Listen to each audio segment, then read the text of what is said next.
Hello ನಮಸ್ಕಾರ, ನೀವು ನೋಡ್ತಾ ಇದ್ದೀರಾ ನ್ಯೂಸ್ ಫಸ್ಟ್. ನಾನು ರಕ್ಷತ್ ಶೆಟ್ಟಿ. ಈಗ ಹೆಡ್ಲೈನ್ಸ್. ಕರ್ನಾಟಕ ಮೂಲದ ತಮಿಳುನಾಡು ಎಜಿಪಿ ಜಯರಾಮ್ ಬಂಧನ ಕೇಸ್. ಹೈಕೋರ್ಟ್ ಆದೇಶವೇ ಶಾಕಿಂಗ್ ಎಂದ ಸುಪ್ರೀಂ.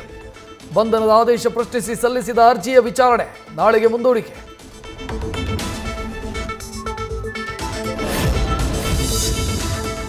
ಆಂಧ್ರದಲ್ಲಿ ಕರ್ನಾಟಕದ ಮಾವಿನ ಹಣ್ಣು ನಿಷೇಧ ತೆರವುಗೊಳಿಸಬೇಕು ಅಂತ ಕೋಲಾರ ಜೆಡಿಎಸ್ ಶಾಸಕರ ಆಗ್ರಹ.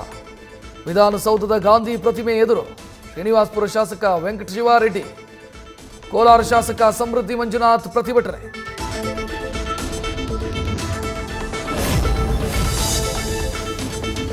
ಜನರೊಂದಿಗೆ ಜನತಾದಳ ಅಭಿಯಾನದಲ್ಲಿ ನಿಖಿಲ್ ಕುಮಾರಸ್ವಾಮಿ ಬ್ಯುಸಿ. ಪ್ರಾದೇಶಿಕ ಪಕ್ಷ ಜೆಡಿಎಸ್ಗೆ ನೂತನ ಸಾರಥಿ ತರಲು ಸಿದ್ಧತೆ. 3 ತಿಂಗಳ ಬಳಿಕ ಪಟ್ಟಾಭಿಷೇಕಕ್ಕೆ ದಳಪತಿಗಳ ಪ್ಲಾನ್.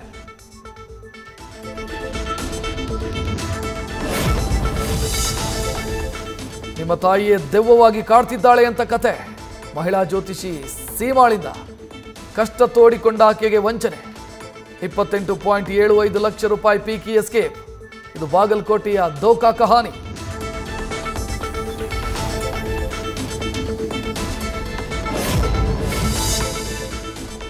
ನಮ್ಮ ಮೆಟ್ರೋ ನಿಲ್ದಾಣಗಳಲ್ಲಿ ಅಮೂಲ್ ಅಂಗಡಿಗಳಿಗೆ ಅವಕಾಶ.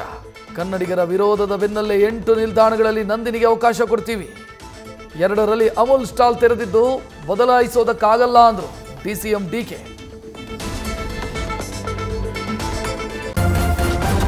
ನ್ಯೂಸ್ ಫಸ್ಟ್, ನಿರ್ಭೀತಿಯಿಂದ ನಿಮ್ಮ ಪರವಾಗಿ.